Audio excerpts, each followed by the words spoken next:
सरकार के साथ में बड़ी बड़ी प्रशासन की लॉबी है, उनको सलाह देते हैं, सब कुछ करते हैं, लेकिन वो टाल मटोल करके और हमारे संत सानिध्य के अंदर जो दल गए थे उनको घुमा फिरा करके वापस भेज दिया जाता है।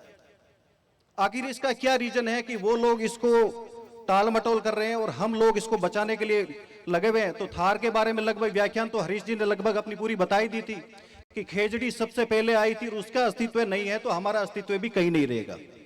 आपको एक चीज मैं और बता दूं कि मैंने फौज के अंदर नौकरी की थी, मैंने एक कच्छ का रण काटा जहां पर एक लीला रूख अपने बोलते ना, वहां पर वो एक लीला रूख नहीं है। नहीं थी तो आज चाहे अडानी के लगे चाहे अंबानी के लगे, वहां पर सोलर सिस्टम लग रहे, किसी को कोई एतराज नहीं है, आप लगाइए। उसके बाद में दूसरा मैंने देखा, कम से कम जो बर्फ का मरुस्थल लेह और लद्दाख के अंदर, आप नहीं मानोगे, हमारी जो सेना वहां पर रह रही है उसकी केवल आंखों को कलर ब्लाइंडनेस से बचाने के लिए हरे कलर की ग्रीनरी और पोस्टर लगाए जाते हैं। वो इसीलिए लगाए जाते हैं ताकि उनकी आंखों के अंदर कलर पहचानने की क्षमता है वो खत्म ना हो जाए। ऐसा ना हो कि आने वाली स्थिति हम जिस जमीन के अंदर रह रहे हैं ये दुष्ट प्रवृत्ति के लोग काट करके और हमको वो स्थिति पैदा कर देंगे। लेकिन हमें उस चीज के खिलाफ मिल करके लड़ना होगा, क्योंकि ये लड़ाई लंबी है। इस राजस्थान का इतिहास रहा है, चाहे बिजोलिया का आंदोलन देख लो, 1897 से लेकर के 1941 तक चला था। लगभग 44 साल की लड़ाई के बाद में जाकर के उन किसानों को वो जो हक था उनका वो मिला था। हमारी कम्युनिटी इतनी कमजोर नहीं है, 36 कौम के लोगों का साथ मिला है, तो डेफिनेटली जंग को तो हम जरूर जीतेंगे। आज नहीं तो कल, कल नहीं तो परसों, एक दिन जीत हमारी जरूर होगी। प्रशासन के अंदर बैठे लोगों को मैं ये बता देता हूं कि दक्षिण सहारा का जो डेजर्ट, उसका 60%, जो हमारे भारत के अंदर जो भी मरुस्थल है उसका 60% जो इलाका है वो राजस्थान के अंदर है। और इस दुनिया के सबसे ज्यादा मरुस्थल में बसने वाले जो लोग हैं वो 40% वो हमारे राजस्थान के हैं।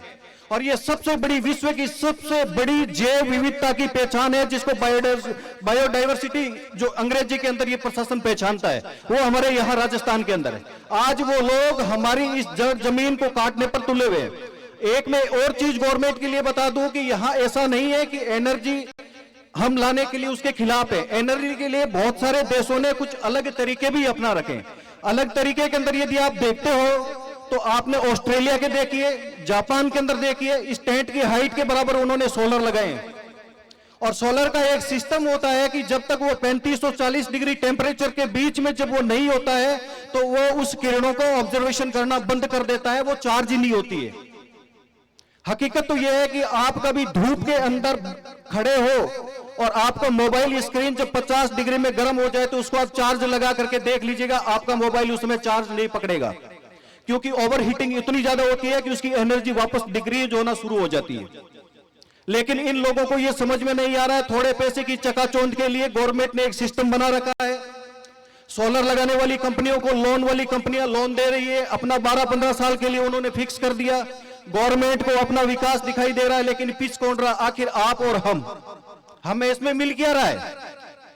हम ये नहीं चाहते कि भारत का विकास ना हो, राजस्थान का विकास ना हो। विकास के नाम पर हम नाराज नहीं है, आप विकास कीजिए, लेकिन विकास का एक संतुलन है, वो संतुलन होना बहुत ही जरूरी है। और बिना संतुलन के ये अस्तित्व बहुत थोड़े दिनों के अंदर मिट जाएगा। एक चीज भी और बता दूं आपको कि बीबीसी ने अभी थोड़े दिनों पहले बीकानेर के प्रोफेसर संघानी साहब को कवर किया था।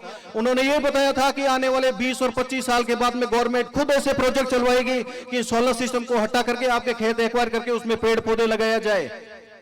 क्योंकि 4 से 5 डिग्री का सेल्सियस जो टेम्परेचर यहाँ पर जो बढ़ रहा है, और यदि वहां से आप 2 किलोमीटर दूर जाओ तो आपका टेम्परेचर थोड़ा सा कम लगेगा। तो बड़े बड़े पैसे वाले लोग जो हमारे खेत एक्वायर कर रहे हैं, इस जमीन को एक्वायर कर रहे हैं, खुद तो मुनाफा कमा रहे हैं, लेकिन इसका सारा का सारा नुकसान हमारी कम्युनिटी को भुगतना पड़ेगा। इसलिए बड़े सोचने और समझने की और गंभीर विचार करने की जरूरत है। इस शहरवासी हो चाहे राजस्थान के किसी भी कोने में निवास करने वाला हो, जो तीसरी आंख हमारी सोशल मीडिया मानी जाती है, मैं सभी से आह्वान करता हूं कि कम से कम नहीं है कि सोशल मीडिया के द्वारा, अपनी हाजिरी के द्वारा, तन मन धन से किसी भी प्रकार इस आंदोलन को इतना मजबूत बनाओ कि इनको लीड करने वालों को ऐसा ना लगे कि हमारी कहीं हार तो ना हो जाए। आंदोलन हमेशा चलता रहेगा, सरकारें आएगी जाएगी, लेकिन आंदोलन चलने के बाद में इतना जरूर है कि रिजल्ट उसका जरूर निकला है, चाहे पीछे के इतिहास में किसी भी आंदोलन को उठा करके देख लो। गांधी जी का 1920 का जो असहयोग आंदोलन चला था, उसके अंदर गवर्नमेंट ने देखा था कि नहीं होगा, लेकिन लंबी लड़ाई लड़ने के बाद में 1947 के अंदर गांधी जी वो लड़ाई जीते थे। और इसी बीकानेर के जो अमरचंद बांटिया ने 1857 की क्रांति के अंदर बलिदान देने वाले वो पहले राजस्थानी थे। इसलिए प्रशासन ये बात भी भूल ना जाए कम से कम कि ये राजस्थान के लोग इतने कमजोर है क्योंकि इनकी रग रग के अंदर खून बसा हुआ है और उन खून के अंदर बलिदान देने की जो चीजें हैं वो आज भी उबाल खा रही है, लेकिन नैतिकता और शांति के नाम पर टिकी हुई है, इसीलिए उनको कम ना आंके।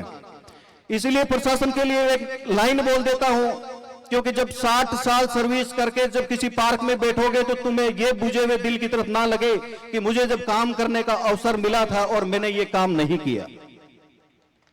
नागौर की कलेक्टर साहिबा चाहे पूरे बीकानेर की हो, चाहे ये जैसलमेर और जोधपुर बीकानेर किसी भी जो डेजर्ट इलाके से बिलोंग करने वाले बड़े बड़े अधिकारी, संभागीय आयुक्त, एक दिन शाम हम जयपुर को निकले, एकदम शमशान थे, पैरों तले एक हड्डी आई, उसके भी बयान थे, संभलने वाले संभल के चल, हम भी कभी इंसान थे।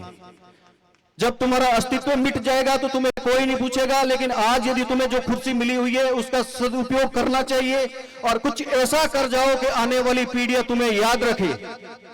इसी के साथ में मैं अपनी वाणी को विराम देता हूं। आपने समय दिया इसके लिए बहुत बहुत धन्यवाद। बहुत बहुत धन्यवाद।